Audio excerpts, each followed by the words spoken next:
You're tuned in to the Skirts Up Show with Samantha Mandel. Same truth, same wild ride, but keep your panties on. Welcome back, Skirts Up Squad. It's Samantha, and today I have Kori Rae Kovacs with us. She is the host of the Phoenix Perspective podcast. Hi, Kori. Thanks for joining us.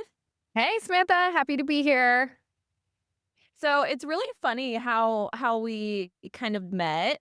But she popped up, if I remember correctly, on my suggested friends, people that I might be friends with or want to know. And I just remember looking at her, I was like, I want to be her friend.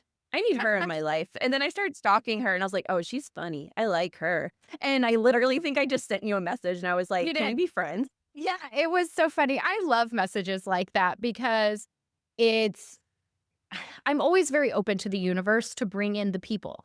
And we don't realize how much just us being ourselves and authentic helps to get attention or attention in the way that brings in the people that's meant to be in our lives. And so I always love the magic of Facebook or social media. It's like, bring me all my beautiful babes, bring my tribe to me. And it always happens. And so when I got your messages, like, oh, friends, let's be friends. And so we just started talking. I think it's so cool.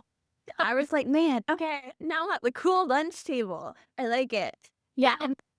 And then we had our I don't know if you remember this. We had our pre-conversation, recording conversation, and we're in the middle of talking. And then I felt something in my pants leg, and I bend down to see why there's a lump in my pants. And I pulled out a pair of freaking underwear. I was like, what's gonna happen? I'm glad it's here. Yep. Oh my gosh, I remember that. That was so funny. And I think it's just a testament to when you connect with somebody and they're on the right vibe. They're on the same vibe. Because I know there's some conversations where that might have been really weird. And I was like, oh, that's amazing. Yes. Imagine this in Fascinating. public, which for sure I was walking around with that in public, but at least I wasn't like, oh, let's figure out what this lump is. Yeah, like in the kid pickup line, and all of a sudden you're pulling a lacy thong out of your pants. You're like, More like grocery shopping. Imagine being in the produce and being like, oh, but that's the thing though. Like, I think if I was in a produce aisle and I saw that happen, I would probably help the lady out, Like, I'd be just like, I think you dropped this. yep, yep. Yeah, well, here we are. Here we are. I just love the silliness that we don't have to take life so seriously. And I think when we do that, it helps to remember that if if life if life was so serious and we kept being that serious, we would just never have any joy. And so I think sometimes that things happen that reminds us of the goofiness of things. And that helps me to remember actually nothing so serious is going on here. I can have a thong in my pants on a conversation with a stranger that I've literally just met 5 minutes ago and it be okay. I love those little moments because it just reminds me that because there's a lot. I can be one of those people that just gets really serious really quick and I don't even realize it. I don't know if it's just the elder daughter, thing or being in the military or, whatever aspect of me that kind of brings that out. I tend to do that. So I love that the universe has a tendency of lightening things up a little bit and like panties and pants. Yeah. And, it also helps that you're surrounded by these vulva like arts. Oh, yes. I love all these things. So this one, this painting that's up here, I actually painted this over an entire menstrual cycle. So I started on day one, and it was a part of which I didn't know I was doing that at the time, but I was doing some womb work and healing from my cesarean. And I, even though I'd been many, many years and had healed physically, energetically, I still was really experiencing a lot of challenges with connecting with my womb. And so I had the urge to do a little bit of womb healing. And I found a meditation I don't even remember where it was, maybe Insight Timer. And it helped me to connect with my womb. And so actually behind the phoenix is my uterus. Is actually back there. And if you don't know, like a uterus in its original shape, what it actually looks like, it's like an upside down pear. We always see it cut in half. And so that I had painted my uterus with my hands. Actually, this is an acrylic with my hands, and had wrapped it and sewn it with like a gold light and like a gold thread to really kind of like heal energetically. And I continued to come to to the canvas and paint every single day. And One so day. Goodness every gracious. day, like over this menstrual cycle, every day I came and I just painted whatever came through. So I ended up painting these white roses, and then I painted the water. And then as I transitioned into my luteal phase, so after I ovulated, transitioned to my luteal phase, I started to see all these like oranges and reds and bright pinks and everything. And I didn't know what it was. And it turns out that it was this phoenix that was wanting to come through. And so I finally like saw her as the bird on like day 23 or 24 of my cycle. And so I painted her again, like with my fingers, all her feathers are like on my fingers. And then at the very, very end of that very last day, I painted the vulva on her chest. And so it was meant to be a portal to the heart. And so it was like this connection, the womb, and then the portal of the vulva through that to connect with the heart. And so it was all like deeply connected to each other. And that was kind of the birth of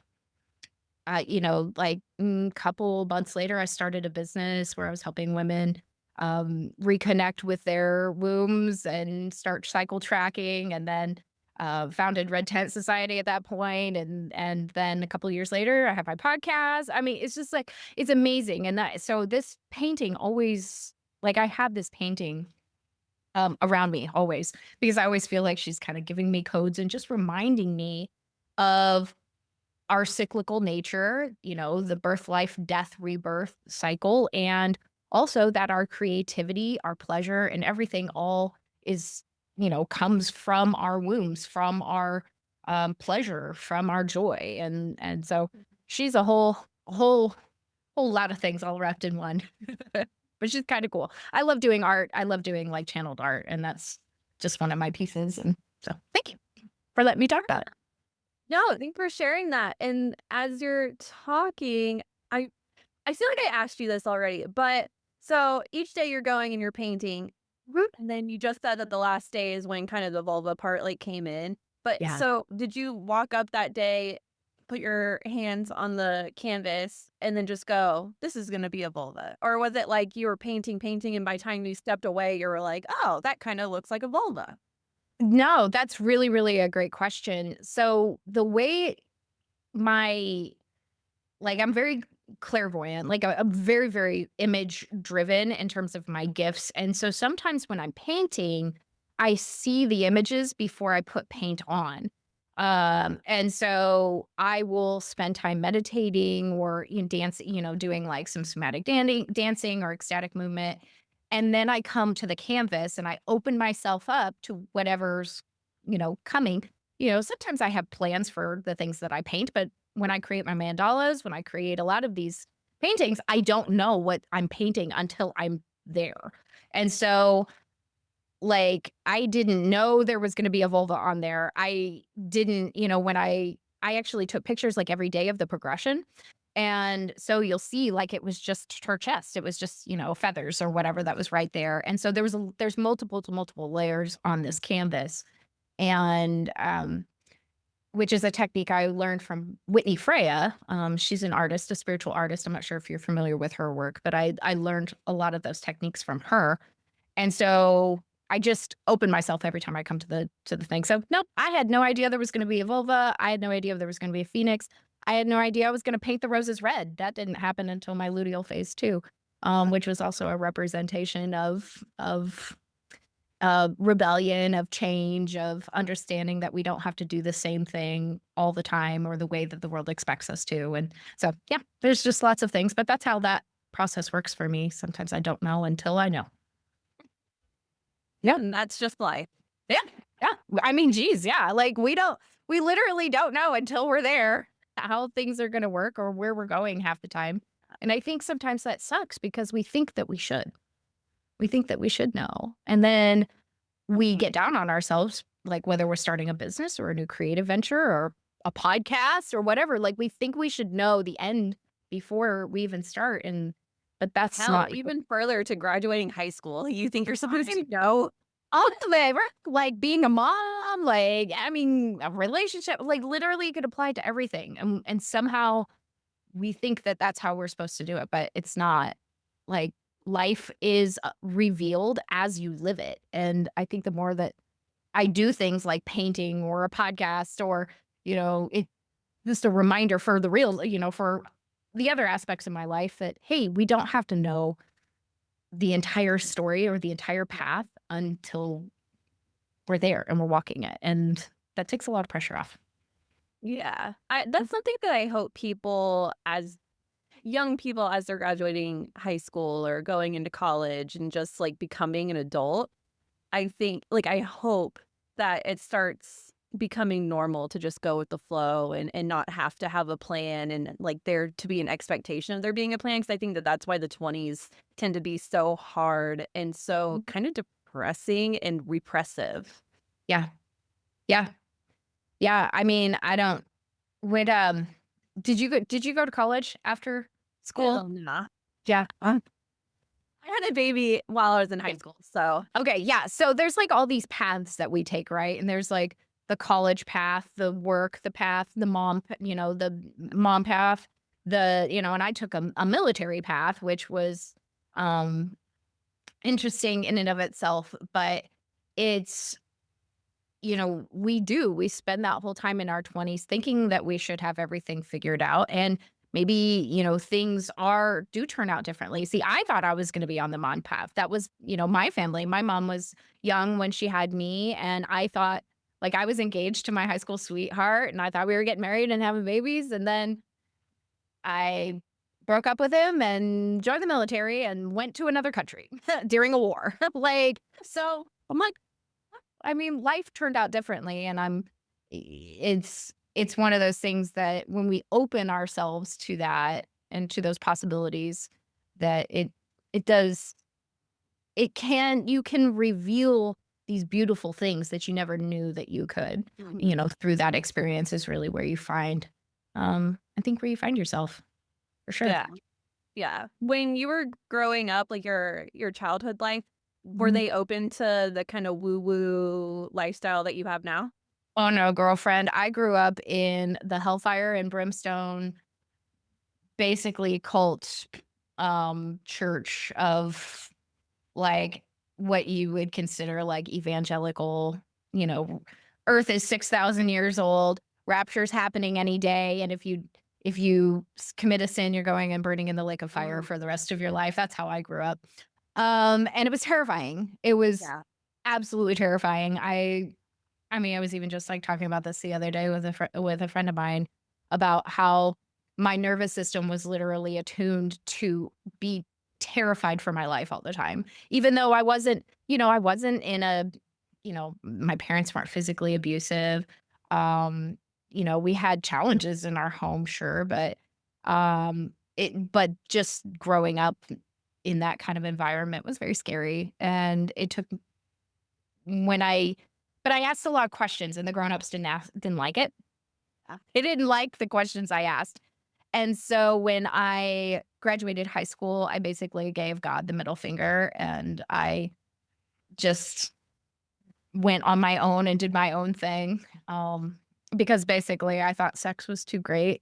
And if there was a God who was like against our basic natural instincts to want to, you know, um, be intimate with other people, then I didn't want anything to do with it. That was kind of where, but I came back around in my late 20s. I had like a spiritual awakening on one of my deployments in 2010, and that changed everything. So I started having a deeper understanding of what, consciousness is, God is, whatever. I mean, you want to name it, and started exploring what that meant to me. And so I found myself in a Heinz 57 of spiritual beliefs. And I would say now I kind of fall somewhere in the pagan nature, animism space. I mean, I talk to trees. I Like, oh I gosh, have a favorite tree that's, like, half dead, and every time someone comes over to do yard work, they're like, "Do you want me to take that tree down?" I'm like, "No, absolutely not. Do you see that there's moss still living on her? She's alive." yeah, she's alive. Do you so when you I'm curious. I love having this conversation because it's so fun. Um, do you like I want to hear like how you talk to the trees because like I love this. I love talking to people who are like, yes, I talk to my trees, I talk to my flowers, I talk to the animals. Like, tell me more. Yeah, alright, I'm gonna tell you about it. But first, I do wanna mention that I am so thankful that you talked about how you grew up caused that kind of trauma response, even though there was no Mhm. trauma in the household. Like, that lit up everything in my body Yeah. because I think that that is so accurate that people don't realize. When they realize that they've been living in survival mode, Mhm. they think, "Oh, I've never had trauma, so there's Yeah. no reason. It Oh, doesn't make sense." But you don't have to be living trauma yeah. to Yeah. grow up into that. There was, I would say, the home was not exactly trauma free, but physically traumatic. No, there was, Right. I was not getting peed as a kid. Okay. Right. So, I mean, I guess you have your spectrums here, but it's true. It's like we don't realize that some of the things that we grow up with, especially in religion. I did an episode on that where we were talking about the consequences of growing up in a church that that talks very, scary, that kind of patterns this kind of belief that, oh, if you don't act right, then you're going to hell, like that kind of patterning. Yeah, and it's so important to understand that we don't have to live in these like kind of very conventionally, horrible houses for us to have Yeah. trauma, and that's such an important point. And that as we get older, as those start to get revealed, then that is the opportunity for us to, heal and offer love to those parts of us that need it. Yeah, for sure. Mhm. Okay, I'm backing it back. Treats. How do I talk to G? That's a good point. I love it. I know. I will wind around. Yes. We're gonna Well, take a good billion past quads, go backwards. the roundabout. Let's throw this bitch in reverse on the highway. Like it's fine.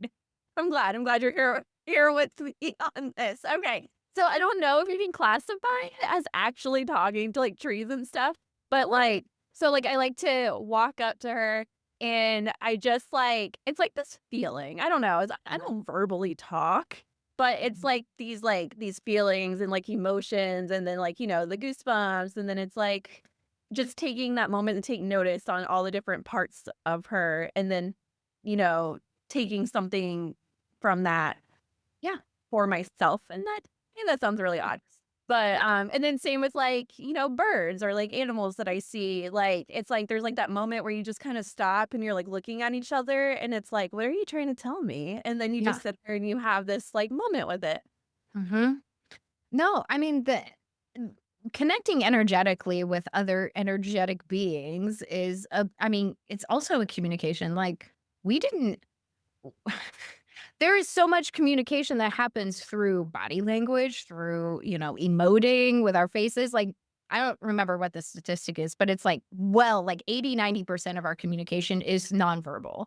And so I love that you were like, I mean, it was kind of you're like, "Oh, I don't know if I'm really talking." No, girl, you're talking to her. You're just not talking with your lips. You're talking with your heart. You're talking with your, Yeah. with your energy. And that is so beautiful. And even the fact that you call her a her is like, hello, that's a point. So, I mean, Mhm. I think I think I've probably always had a connection with the trees, which is probably why demons were trying to be cast out of me when I was a kid because I would do things like that, like talk to trees and hug them So and do you pretend they were people. verbally? Huh? So do you verbally Yes. talk? Yeah. Yeah, I've practiced enough to be able to have communication with their essence. And I actually write. I have like a journal that I write these kind of conversations down. Sometimes they reach out to me energetically, and it's kind of more of a I translate what the essence is that they like to show me pictures. Like, again, like a lot of my stuff is pictures. So I translate what I'm seeing, the feelings or emotions, and I translate those into words. So and then I write them down. And I will ask them. Sometimes I just ask them, kind of telepathically, like in my mind or in my heart, or sometimes we'll have a full on like feeling conversation where I'm asking a question and then there's words there that come and ask. And but it takes practice. Like it wasn't like that at the beginning. I think in the beginning it was just very emotional. Um, and I go out and I sit with them. And not every tree wants to have a conversation. Not every tree. Yeah. Not every tree is. I mean, they're just like people, like the personalities, I guess, that I've come across. Just like, some want to talk and some are more chatty than others, and some are more reserved. They definitely are more chatty in the summer than they are in the winter. In the winter, they're conserving their energy. So there's not a whole lot of connection there verbally, but there can still be emotions there. But I think it's like, if there's anybody that's listening that's like, I see. Or maybe they're like, "Oh, I wanna talk to trees." I think it's always just so important to remember that you don't have to, just like we were talking about, like, you don't have to know the end destination before you start. Like, even just going and sitting with a tree Just and looking at it, acknow taking in pieces. Oh, look at the exactly. bark. It's actually like a bunch of tiny little pieces of wood. Yes. Yeah, but Yes. like Yeah. Recognizing the animals that live on it or live in it or around it. the little crevices. Yeah. Yes, like seeing all the details, how their roots look, or with the leaves, touching the leaves, like these kinds of things opens you up to be able to build a deeper relationship. It's just like any other relationship. Like you don't expect to just meet somebody and like tell them your deepest, darkest secrets like right off the bat. I mean, unless they want to take panties out of their pants. You're welcome. Thank you. But no, but seriously, like you're building a relationship. And so, just if that's anything that you are open to, just go and sit with a tree. Maybe say hi. Like there's something that I've actually received from so many that I talk to is that when you there's something very special about a human acknowledging a individual piece of the ecosystem. Um, and so like you putting your attention on a flower, you putting your attention on a tree, an animal, like they tend to be in a collective, in a, like the grass, for example, is like grass. And we just look at it as a lawn instead of each individual blade of grass. But when you give attention to each individual piece, there's a connection and a bond that can form there. And it opens you up to exploring deeper relation. So just go sit with a tree, be open with it, hug it, kiss it. I mean, whatever. Now, everyone here knows that though I'm drawn to this kind of conversation and Mhm. exploration, my brain has that power struggle of like the Mhm. limbo logical. So when you say that when you're talking with the trees Mhm. and they show you images that you transcribe for yourself, are you see like is it like the tree showing you like, "Oh, there was once this old lady holding her grandchild and looking at me," or like like No, kinda. Okay, that's a great question. I'll give you an example. So I was out for a walk. I live in a very rural area in Indiana. I live on 6 acres in a log cabin, and my closest city is like 40 minutes away. And in order for me to walk a block around my house, it's 3 miles of county roads. So I was out for a walk, and there is a beautiful maple tree who is kind of like the tree you were talking about that's like half dead. Like she has lived her life. She's got some rot that's kinda happening in her trunk. It looks like her trunk got opened at some point, and she's probably not gonna be around for very much longer. So she reminds me her energy reminds me of this, like, old biddy, this, like, old lady who is just having fun. Like, she could drop at any moment, but she's just, like, enjoying her life, and Betty so White. Yeah, kind of like Betty White, right? So very, very much like that energy. And again, I got that just as I feel an energy and then I translate it in my head. So translate it to like Betty White, right? So I was walking and it was fall time. Her leaves were falling and they were blowing, the wind was blowing and they were blowing across the field, right? I have a field that's right, the cornfield that's right in front of my house. And I looked at her and I said in my mind, I said, "Oh, your leaves look so beautiful as they fly across the field." And I just said it, I said it in my mind. And she showed me what came to me was an image of a child blowing bubbles. And she said it feels like that. When she watches her leaves, she's like, "I love to watch my leaves blow across the field. It's like when you see a child that's blowing bubbles and how delighted they get when they blow bubbles." And so, did she tell me that and then I translate it? I don't know how it works. Honestly, I have to kinda just, hit the "I believe" button for a moment, but all Yeah. I know is, I wasn't thinking about a child blowing bubbles, and then I was thinking about a child blowing bubbles and how that related, Yeah. and then there was this sense of feeling of joy and release and, the beauty of, of letting go and how wonderful that felt Yeah. for her. And it's just so I had this experience and yeah, if you look at from a logical standpoint, you'd be like, "Well, you just made all that up." And I'm like, Well, "Well, yeah, what name?" I think that they it can doesn't you just matter. acknowledge that maybe the tree itself did not tell me about the bubbles, Right. but what you felt in that moment was like watching a child have fun with Yeah. bubbles released. Yes. So at least that was something you took notice within you that it made you feel. I have goo yes, I have goosebumps because that's what it is. It's not yeah, there are some times when I'm having a conversation where it is very word heavy. But most of the times it's like me just understanding and translating a feeling, an experience that maybe I've had and Mhm. that there's an energetic resonance that That's literally what happens. I just saw. Like, Yeah. maybe it's something of, like, you have this, like, subconscious memory of blowing bubbles that just made you feel so good and so, like, Yes. fun, and then the trees just randomly pulled that out. Yeah. Connecting those thoughts because, if there's so much that we don't understand, but are beginning to understand on a quantum level. Understanding that there is connection between everything. Everything is connected. And so, if there is a connection here energetically, and I'm open, right? I'm not shutting it down and saying, no, I can't talk to trees, right? Like, if you come Or at that with that that's just not a thing.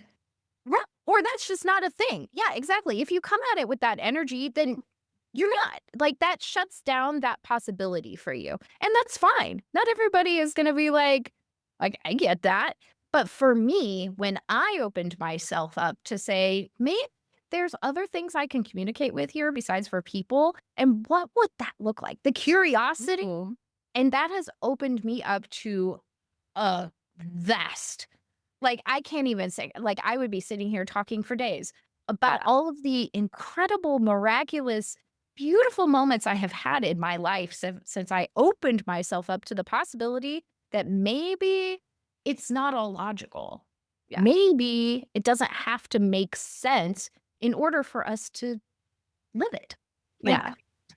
Yeah. I have to say it opened my eyes to, like, being purely happy. Like, just having the thought of anything and everything is possible, like, once that like, those words entered my brain, it was just mhm. like this instantaneously, like, everything is just happier because it's Yes. like instead of just thinking through the logical brain of, "That's weird, that's not a thing," just keep on going, Mhm. and you're just suppressing thoughts, and now you humor it. Yes, it goes back to what we were talking about at the beginning about the serious stuff, right? When just for me, I'm not gonna talk about anybody else because I'm Right. not living anybody else's life, I'm living my life. When I shut down possibility and wonder and curiosity, and I slip too far into that serious space where no, I'm like, no, it has to make sense. It has to, it can only be one way. It can Just only, mentally blocking yourself. yes. And I feel more dense. I feel less joy, less lightness. I feel, excuse me, I feel heavy. And that I don't like to live in that space. I think there is time for challenge and things like that. But I do know on a regular basis when I'm intentional about creating joy, joy cannot be disconnected from curiosity for me. Yeah. Those two have to be intrinsically intertwined. And when I stay in curiosity, I find joy. When I want to find joy, I lean into curiosity. This episode is brought to you by Sweet Soul Wellness, an absolute mind makeover for the woman who is ready to reclaim her power.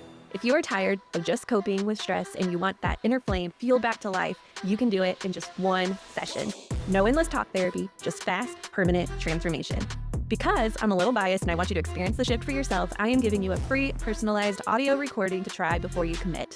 Hit the link in the show notes, claim your gift, and let them watch you rise.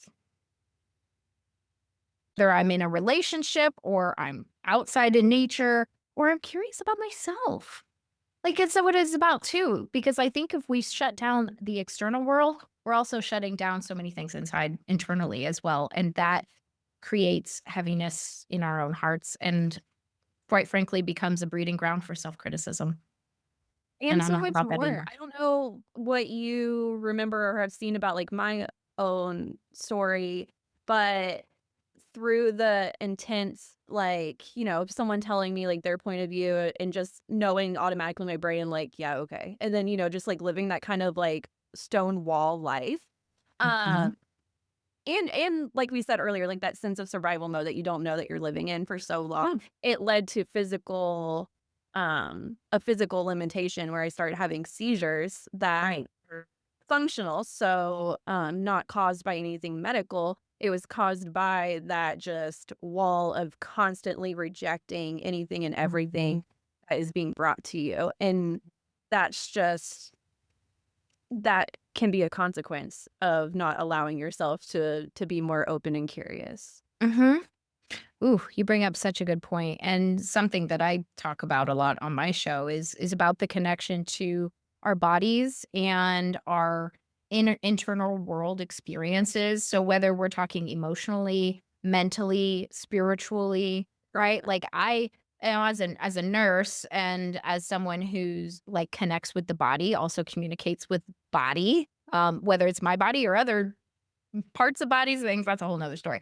But, I consider myself like a body intuitive, like I'm able to just like understand things about the body kind of the same way I do with the trees. But it's when you start digging into it and realizing that the body is a physical manifestation of the internal world, as above, so below, and that connection. And you're speaking to that right here is that there wasn't something mechanically, like physically, that was causing the seizures, but it was more of an internal block or an internal space where, signals were getting interrupted, things are happening, and then there was a physical manifestation from that. And I think the more that we start to realize that and get curious about those things, then that can have big impacts on our health in a positive way or, that because the awareness, I mean, Louise Hay talks about, that was a vast majority of her work. Her first book that she wrote was all about Who is she? how huh? Who is she? Louise Hay, she is the woman who founded Hay House, the publishing company. But she wrote a book, she's passed away now, but she wrote a book that was, gosh, the title of it is slipping my mind. It's literally sitting on my bookshelf right now. Um, I know Heal Your Body, Heal Your Life is one of them, but she wrote a book where she talks about the emotional connections to physical ailments And it's like a whole entire list of all of these things, like common things that we experience as human beings and the emotional Like connection autoimmune to it. diseases and stuff. Yeah, like Yeah. everything, like cancer, she basically healed herself from cancer. It was, a part of her story, through this like emotional work. But it's fascinating to see other people like Joe Dispenza also talk about the connection to the mind and the body and the emotions and all the things. So there's lots of people that talk about this stuff, but I love that you're bringing that up because you know, we live in a society that is very focused on physical and looking only for physical things Mhm. or root causes, but I think there's so much more to that. And if you're a listener and you're like fascinated in that, that's like basically the one of the biggest premises of my podcast is like connecting the spiritual and the physical, especially as our experience as women. So menstrual cycles specifically, like um lots of things that we experience physically in like PMS, cramps, heavy bleeding, and then even get into more serious complications like polycystic ovarian syndrome and endometriosis. There's a whole lot of people who see these things as connections to our emotional internal world and then it coming out and manifesting physically. So if that's something you're interested in, then come check it out. Cause I love talking about shit like that. That's gonna be my whole season 3. It's all about that. What's It's all about also funny about us coming together is yeah. that we just had a recording, a conversation with a sex coach, and what the Juicy. subject was about the, what's it called? Like the cyclical cycle and how, like, the different seasons within that, in Mhm. that 28 cycle lead to different types of creativity and different, like, strengths for that moment, and That's you my entire life's work is what you're talking about right talk about now. that a lot. Yeah. What like, how do you use that? Like, what does that mean to you? Oh my. Okay, cyclical living. So my one of my deep core beliefs is that human beings are cyclical and all life is cyclical in by nature, meaning that we go growth doesn't just happen linearly, it happens in a spiral. It goes around in a circle just like the seasons, right? We all see the seasons, we know Mhm. they change, right? The sun and the moon change. We have sun up and sun down. We have day, night. We have the phases of the moon, right? The flowers, the trees, they all go through all these different cycles. And my viewpoint is that women specifically, ones who have wombs and uteruses and bleed and all of the things, right? That we are directly connected to that cycle, to the cycle of life, the cycle of nature. And every single month, as we go through our menstrual cycle, it's like living an entire year of seasons. And, it sounds like they kind of talked about the inner seasons and how that goes through an entire month. But for me, I live at a very I'm a very practical person when it comes to cyclical living. Like I wake up every single day and I check and I see where am I at in my cycle right now? What season am I in? And how is that going to impact my day? Like, for example, today I'm on day 19 of my cycle, which means I just passed my ovulation. I just transitioned into my luteal phase. And this sometimes can be a little bit of a rough transition for me. Kind of feels like somebody just pulled the carpet out from under me as my energy like has to recalibrate for this second half of my cycle. And so I know now because I have been tracking my cycle, tracking my energy, and for many years now, I know that this time of my cycle sometimes can be a little bit more challenging on my relationships. I can feel a little bit more self-critical and but also the way that I write during this time is chef's kiss. It's beautiful. Really? I love my writing. And so right now I'm working on a book. And so this whole next week and a half, I'm going to be just like writing, writing, writing because there's so much clarity that comes for me during this time. And so cyclical living and being mindful of your cycle, it's not just about tracking it for your health, although that's very important. And it's not just like syncing your life to your cycle. I'm kind of in a little bit different of area of where I just am aware of the kinds of things that are accessible to me during this day. And if I need access to something else, like if I'm in a very non-social time, but I have an event, like maybe I have a speaking engagement and I have to be social, I know I have to up my self-care to take care of myself for that. Right. So Yeah. it's a very practical thing. Like cyclical living is a very practical thing. And that's really what you know, have been teaching women is like understanding their cycles so they can live their best life with the body that they have. Because it's going to be different for you as it is for me. You might find that you like your writing during the first half of your cycle. That's And literally what I was thinking, like, when I'm in the luteal, like, I cannot write because everything just feels walled off, blocked off, like, it's not yeah, intriguing to me.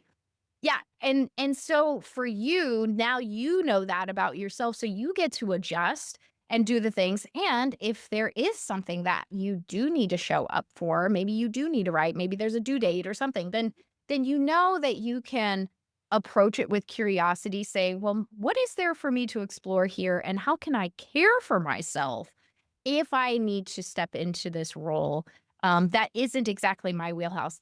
I also believe too that it's helped me deepen my connection spiritually, like my self-awareness and my Mhm. connection to the divine, because it's allowed me to grow with myself. Like instead of me forcing myself to grow at a pace that I think I should be growing at, I get to do that nervous system healing. I get to work and practice patience, right? Like, I know if I want to really get good at practicing patience, doing that in my luteal phase is fantastic because I don't have patience readily available at that time. I know that about myself, and a lot of women experience that too. We find that our patience is very short that week before our period. And Yeah. so, if I'm working on something, like if I want to grow in that area, then I know I'm I can create situations where I can open some space for more breathing, right? Developing rituals. I get to practice. And so my menstrual cycle basically becomes a proving ground for my personal growth. And because there's inevitably always going to be a season where you can practice somewhere because you live the whole thing through the whole month.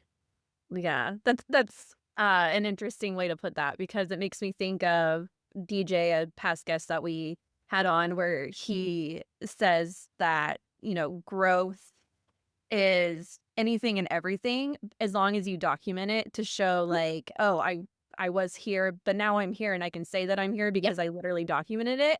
Yep. And so you kinda just made me think of that of, like, if you're tracking this Mhm. rotation and you know that you're in this limited time space and energy that you have Mhm. available, and then you track, like, "I know I had limited energy here, but I was able to elevate it by XYZ, so I know I'm Nope. capable." Like, it just sounds like one of those things that you can pride yourself on.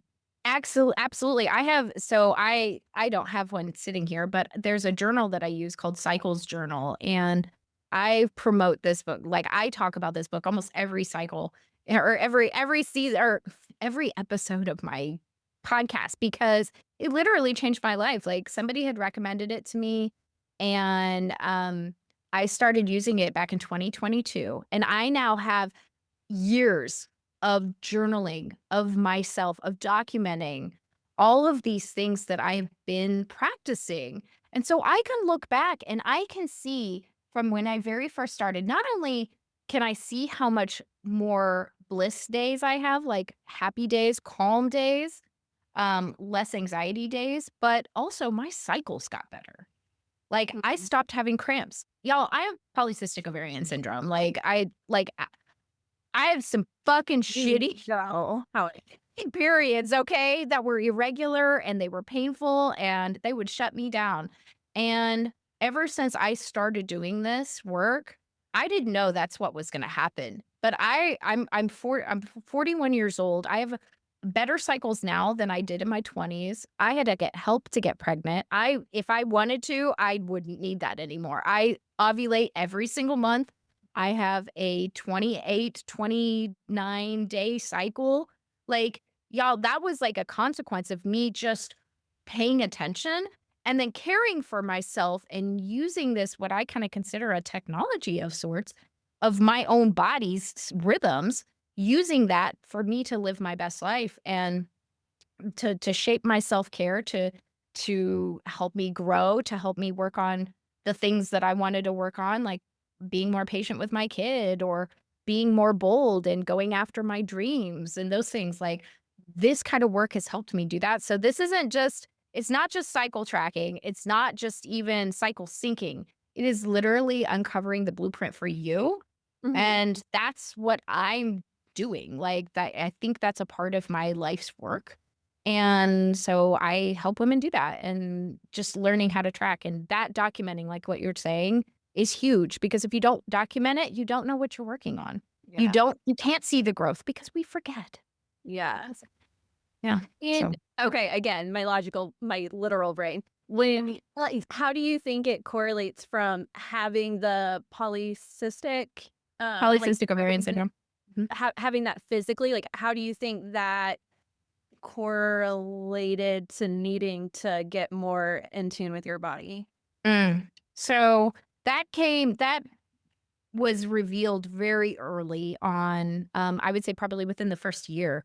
I started to think about and just like contemplate what polycystic ovarian syndrome is and what's actually happening in the body. Again, I'm like an anatomy and physiology nerd. I'm a It's nurse. like a Like, hormone I'm thing, right? freaking, huh? It's like a hormone thing, right?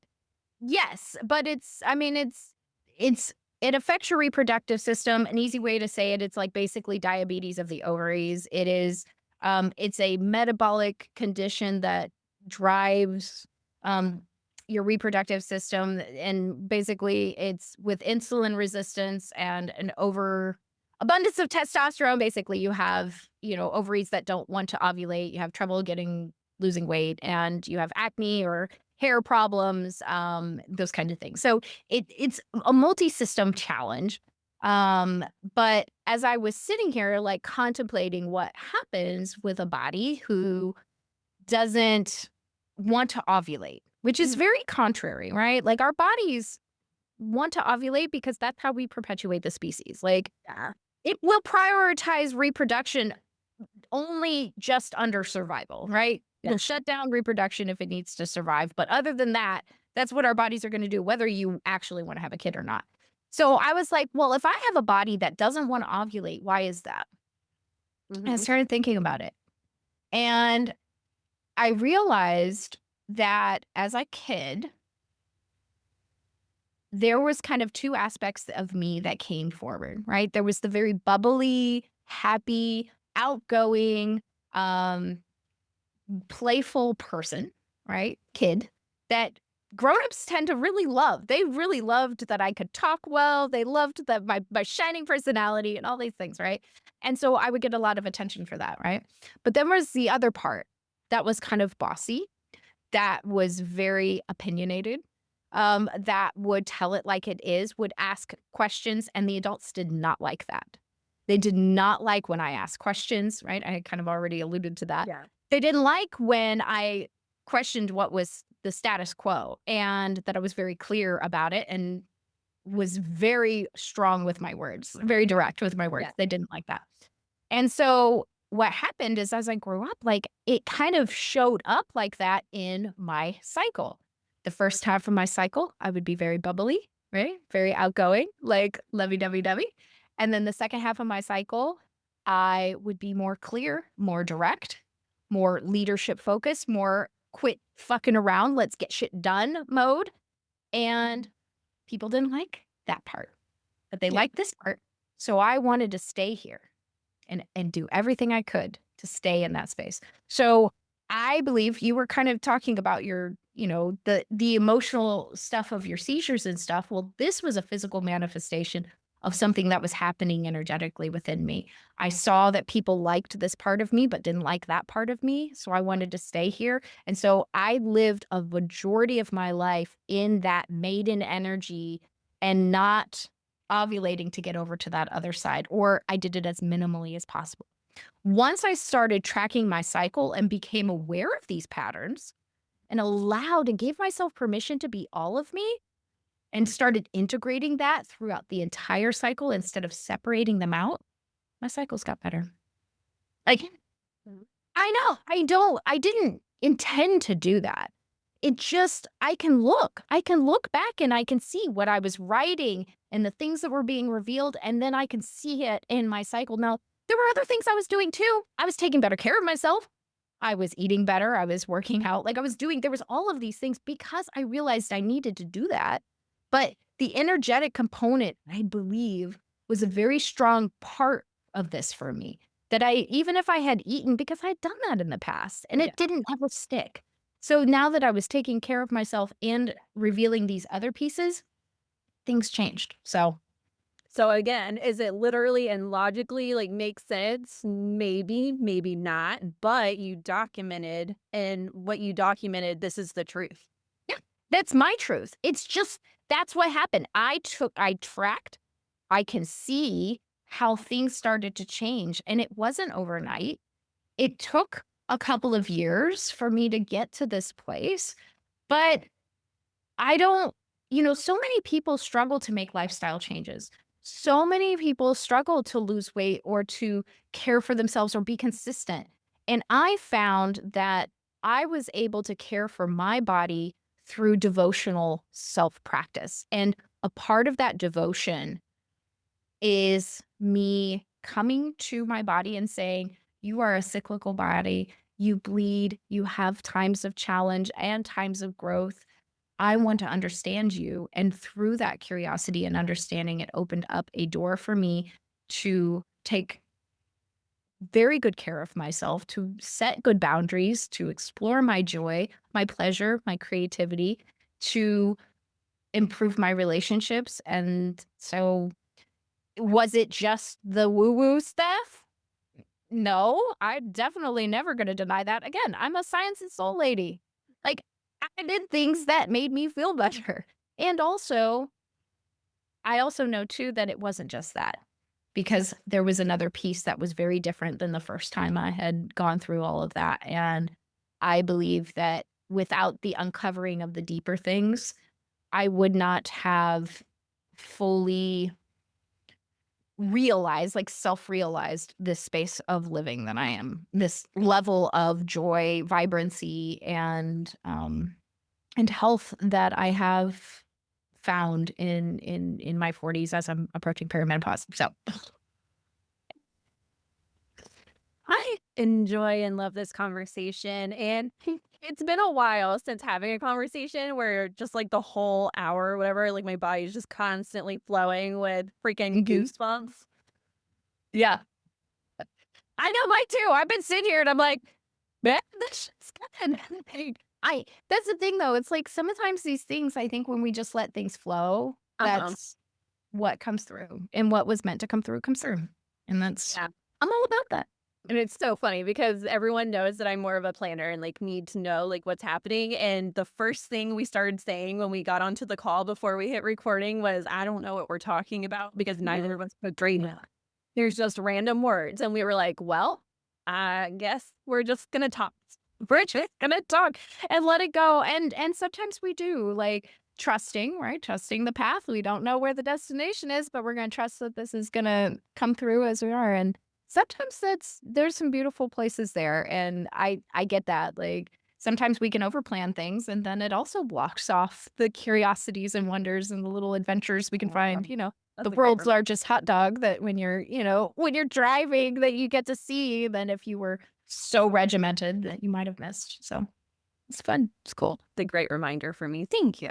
It's good for me too, especially as, like, I'm going into season 2, and I also, like, I've got, all my interviews are all done, they're all recorded and everything, I just gotta do my solo episodes, but it's a reminder too, it's like, sometimes we need to just let the energy flow when we get on, we turn the camera on and such a good reminder in all of our life that if we plan everything, we don't leave space for wonder and miracles and spontaneity, and finding that balance, and that's why I love also using my cycle to do that is, like, helping me to make sure that I do get spontaneity in those moments that I need it the most. Ah, And this is why we're best friends now. That's right. Oh, well, thank you so much for joining us today, Corey. Yeah. Again, she's got that podcast, The Phoenix Perspective. And I think tell us again Yeah. like, what it's about and who it's Yeah. for. Absolutely. Okay, so the Phoenix Perspective podcast is for the woman who is on a personal or spiritual growth journey who wants to understand and incorporate wellness into that space. So I say that it's where women's health meets spiritual rebirth. The premise of the Phoenix, right, in terms of who the Phoenix is, it's about, these these very big life challenges that we go through. Some of us have been through health crises. Some of us have been through divorce or the loss of someone we deeply cared about or the loss of a job or, you know, these kind of things where it's like these crumblings down of our life, and what happens to us after that point is an opportunity for us to recreate or rebirth ourselves into a new space, especially in our personal growth and in our health. I'm kind of help women to bridge this space of women's wellness. It's not just a wellness podcast, but it's also not just a spiritual podcast either. I'm very much in the middle, and that is a place that I think there's much opportunity for us to find joy, to find peace, to better our relationships and how we show up for a work or our life's mission or purpose. So some episodes, I talk a lot about cycles, right? So if you're interested in learning about menstrual cycles, come on my podcast. You're definitely going to listen. So you're going to hear a lot about that. But I also talk about just like the real life things too that we go through, and understanding that when we get curious, when we change our perspective, right? We shift our perspective to these cyclical rhythms of life, then we can start to see the intelligence or the beauty that is revealed in those moments. So, yeah, season 2 is coming out, is called Rising in Real Life. So it's very daily practical type things like what we can do on a daily basis to help better our lives, to lean into more joy, more pleasure, more health, better health. And you're always gonna hear great guests who come on who have their own kind of Phoenix stories that they share, and so many tips and resources to help explore new avenues, outside of just the conventional health and wellness field. I love to use my registered nurse background, as like I know what that world is, and also there's so much more for you to explore as well. So, yeah. And then for women that are interested in learning more about their cycles and want to be around a community, that's what Red Tent Society is on Patreon. So that's my community where we learn how to cycle track and do all these things that I was kind of talking about on the show, and that's a great place. So you can find that on Patreon. Yeah, that's my stuff. Well, well, I know I'll be checking it out, so you guys too. And I don't know a better way to end than what we have just done. So, I love boom. it. Boom. Mic drop. Yeah.